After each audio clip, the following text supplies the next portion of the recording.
was a dream that Yeah. I think both Judith and I had over the years, and you know, I would come to work, or I would meet her in Santa Cruz for some function, or meet her somewhere, and this conversation would continually come up about, you know, social change and how to support people who are out there doing that, you know, doing that work, you know, and just having the sense of our hearts being there. Yeah. And over time, this social change workshop. Let's make it happen, because we just know emerged, so yeah. many people who are doing just such wonderful things with their NLP, just beautiful in their communities. Exactly. And we just wanted to offer it by way of support. So we've got a training that we now do once a year. Once a year. So And, this will be our 4th year. And it's a next year community leadership, and there's basically some parts to it, one of which is about a sort of personal alignment, congruence, kind of building your sense of your vision and your sense of what you're bringing to the field. Having a sense of being sure that you're a part of the same system that you're in service to, so you can have a sense of staying healthy in that, because there's generally a lot of giving, and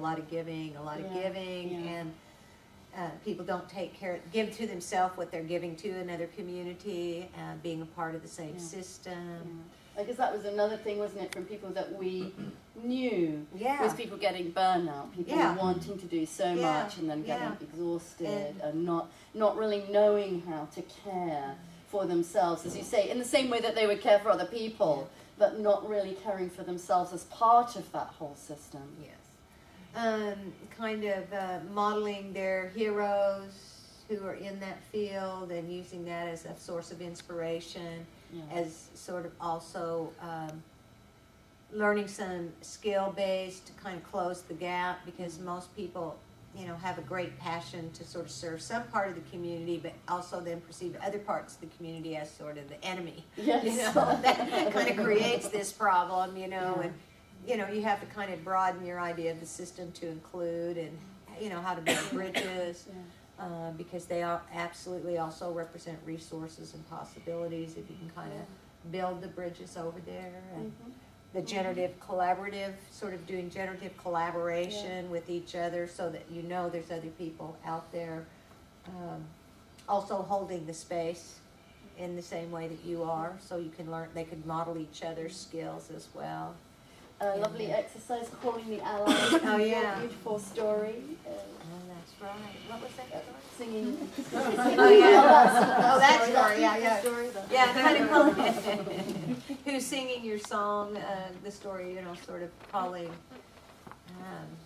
those people who have been your sponsors that reminded you of your home and yourself, that would call you back home to yourself, and And then we've also, over the years, done a bit of modelling. Yep, we tried to always have a model each year.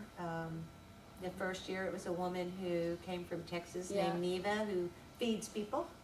And she'd helped out with Hurricane Katrina, and we modelled some of her very, very get up and go, like how to kind of create a whole community and set your whole community into action in an emergency.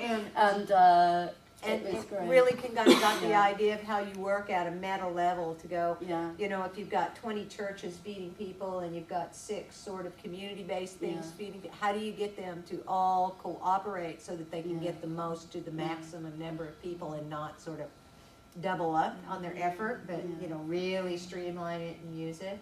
And she's a real cowgirl. She goes, you know, as a person involved in social change, you first got to be able to poke the anthill, you know, you got to poke the anthill and get it all worked up, you know. And then the second step was get your ass in gear. So, you know. Those are the 2 basic steps. Those are this is the procedure for those strategic steps in the process. Poke the anthill, get your ass in gear. In fact, that's what I found in my notebook when Judy and I had a long conversation. I wrote a few notes. When I went back to them, now you go back to notes like 6 months ago, what the hell was I thinking? All it said in her writing was, get us in gear. But I remember the other key point was breakfast as well. Yeah. Because she used to have this breakfast networking club. Yes, That's where she right. had this sort of the leverage sort of thing. Yeah. She already had built the network of past people who were going to get their asses in gear when needed. You had the stable lined out. And then